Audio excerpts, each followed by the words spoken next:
ಇವತ್ತು ಹೇಳಿ ಸರ್ ಹೇಗೆ ಅನಿಸ್ತದೆ? ತುಂಬ ಖುಷಿ ಆಗ್ತಿದೆ ಸರ್. ಅನ್ಕೊಂಡಿದ್ದಕ್ಕಿಂತ ಜಾಸ್ತಿ ಪ್ರೀತಿ ಕೊಟ್ಟಿದ್ದಾರೆ.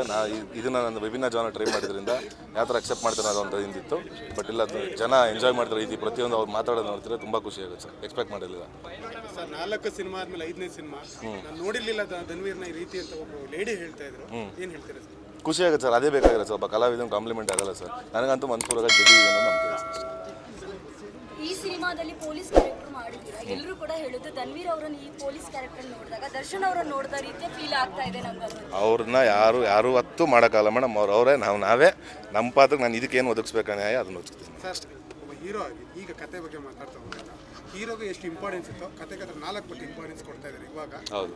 ಇವಾಗ ಈ ಸಿನಿಮಾ ಹಯಗ್ರೀವ ಅನ್ನೋದು ಕತೆಯಿಂದ ಗೆಲ್ತಾ ಇದೆ ಅಂತ ನಮಗೆ ಅನಿಸ್ತದೆ. ಏನು ಖಂಡಿತವಾಗ್ಲೂ ಸರ್. ಈಗ ಜನ ಅದನ್ನ ಹೇಳ್ತಾ ಇದ್ದಾರೆ ಸರ್. ಇಂಟರ್ವ್ಯೂಸ್ ಎಲ್ಲ ನಾನು ಜನ ಇವತ್ತು ವಿಭಿನ್ನತೆ ಕೇಳ್ತಾ ಇದ್ದಾರೆ, ಕಂಟೆಂಟ್ಸ್ ಕೇಳ್ತಾ ಇದ್ದಾರೆ.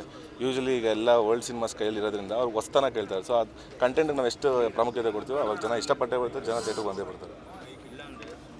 ಈ ಒಂದು ಕ್ಷಣದಲ್ಲಿ ದರ್ಶನ್ ಸರ್ ಮಿಸ್ ಮಾಡ್ಕೊಳ್ತಾರೆ. ಖಂಡಿತವಾಗ್ಲೂ ಮಿಸ್ ಮಾಡ್ಕೊಂಡಿ ಸರ್. ಇವತ್ತು ಅವ್ರು ಇದ್ದಿದ್ರೆ ಖಂಡಿತವಾಗ್ಲೂ ಫಸ್ಟ್ ಅವ್ರ ಸಿನಿಮಾ ನೋಡ್ಬಿಟ್ಟೆ ನಾವು ಮುಂದೆ ಮಾಡ್ತಾ ಇದ್ದು. ಅದೊಂದು ಬೇಜಾರಿದೆ. ವಿಜಯಲಕ್ಷ್ಮಿ ಮೇಡಮ್ ಆಗಿರ್ಬೋದು, ವಿನೀಶ್ ಆಗಿರ್ಬೋದು, ಯಾವಾಗ ಸಿನಿಮಾ ನೋಡ್ತಾರೆ? ಇಲ್ಲ, ನೋಡ್ತಾರೆ ಸರ್. ಆದಷ್ಟು ಬೇಗ ನೋಡ್ತಾರೆ. ಅವ್ರು ಹೇಳಿದ್ರು ಮಾತಾಡ್ತಾರೆ. ಎಲ್ಲ ಕನ್ನಡ ಆಡಿಯನ್ಸ್ಗೆ ಏನು ಹೇಳ್ತಾರೆ? ಏನಿಲ್ಲ ಸರ್, ತುಂಬ ಖುಷಿ ಆಗ್ತಿದೆ. ನಾವು ಅಂದ್ಕೊಂಡಿದ್ದಕ್ಕಿಂತ ಜಾಸ್ತಿ ದೊಡ್ಡ ಮಟ್ಟಕ್ಕೆ ಪ್ರೀತಿ ಕೊಟ್ಟು ಸಪೋರ್ಟ್ ಮಾಡ್ತಾ ಇದ್ದೀರಾ. ದಯವಿಟ್ಟು ಹತ್ತಿರದ ಚಿತ್ರಮಂದಿರಗಳಿಗೆ ಹೋಗಿ ನಿಮ್ಮ ಫ್ಯಾಮಿಲಿ ಸಮೇತ ಸಿನಿಮಾ ನೋಡಿ ನಮ್ಮಂಥ ಚಿಕ್ಕ ಕಲಾವಿದನ್ನ ಗೆಲ್ಸ್ಕೊಡಿ ಅಂತ ಕೇಳ್ಕೊಂಡಿದ್ದೀನಿ. ಈಗ ಎಷ್ಟು ಅಭಿಮಾನಿಗಳು ಕೇಳ್ತಾ ಇರುವಂಥದ್ದು ನೀವು ಮತ್ತೆ ದರ್ಶನ್ ಸರ್ ಸಿನಿಮಾ ಬರಬೇಕು ನೆಕ್ಸ್ಟ್ ಸಿನಿಮಾ ಅನ್ನುವಂಥದ್ದು ಅಲ್ಲಿ ಡಿಸೈಡ್ ಆಗಿರೋ ಮಾಡೋಕ್ಕೆ ರೆಡಿ ಮೇಡಮ್. ನಾನು ನಮಗೇನಿಲ್ಲ ಮೇಡಮ್, ಅದು ಅಲ್ಲಿ ಡಿಸೈಡ್ ಆಗಿರ್ಬೋದು.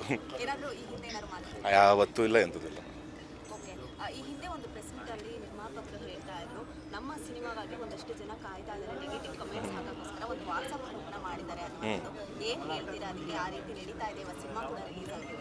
ಅದನ್ನೇ ಹೇಳ್ತಾ ಇದ್ರು ನಮ್ಮೆಲ್ಲ ಲವ್ ಜಾಸ್ತಿ ಆಗ್ಬಿಟ್ಟಿದೆ ಸಿಕ್ಕಾಪಟ್ಟೆ ಜನಕ್ಕೆ. ಪಾಪ ಅವ್ರಿಗೆ ಅದು ಉಕ್ಕಿ ಹರಿತಾ ಇದೆ. ಅದಕ್ಕೇ ಇವತ್ತು ನಮ್ಮದು 2 ಶೋ ಬೇರೆ ಕ್ಯಾನ್ಸಲ್ ಬೇರೆ ಮಾಡಿಸಿದ್ರು. ಒಳ್ಳೇದಾಗಲಿ ಅವ್ರಿಗೆ. ಆದಷ್ಟು ಬೇಗ ಅದಕ್ಕೆ ನಾವು ಅವ್ರ ಮೇಲೆ ಎಷ್ಟು ಪ್ರೀತಿ ಇದೆ ಅಂತ ನಾವು ತೋರಿಸ್ತೀವಿ. Okay sir. ಯಾಕೆ ತಡ ಆಯಿತು? ಅದೇ ಹೇಳಿದ್ರು ಸರ್, ಸಿಕ್ಕಾಪಟ್ಟೆ ಲವ್ ಆಗ್ಬಿಟ್ಟಿದ್ದಾರೆ ನಮ್ಮ ಮೇಲೆ, ಜೀರ್ಣಿಸ್ಕೊಳಕ್ಕಾಗಿಲ್ವಂತೆ. ಅದಕ್ಕೆ ನಮಗೂ ಇನ್ಮೇಲೆ ಅವ್ರಿಗೆ ಲವ್ ಎಷ್ಟು ಜಾಸ್ತಿ ನಾವು ತೋರಿಸ್ತೀವಿ. ಸರ್, ಎಲ್ಲ ಒಂದು ಕಡೆ ಕನ್ನಡ ಚಿತ್ರರಂಗದಲ್ಲಿ ಪೈರಸಿ ಅನ್ನೋದ್ರಿಂದ ಸಿನಿಮಾಗಳು ಸೋಲ್ತಾ ಇದೆ.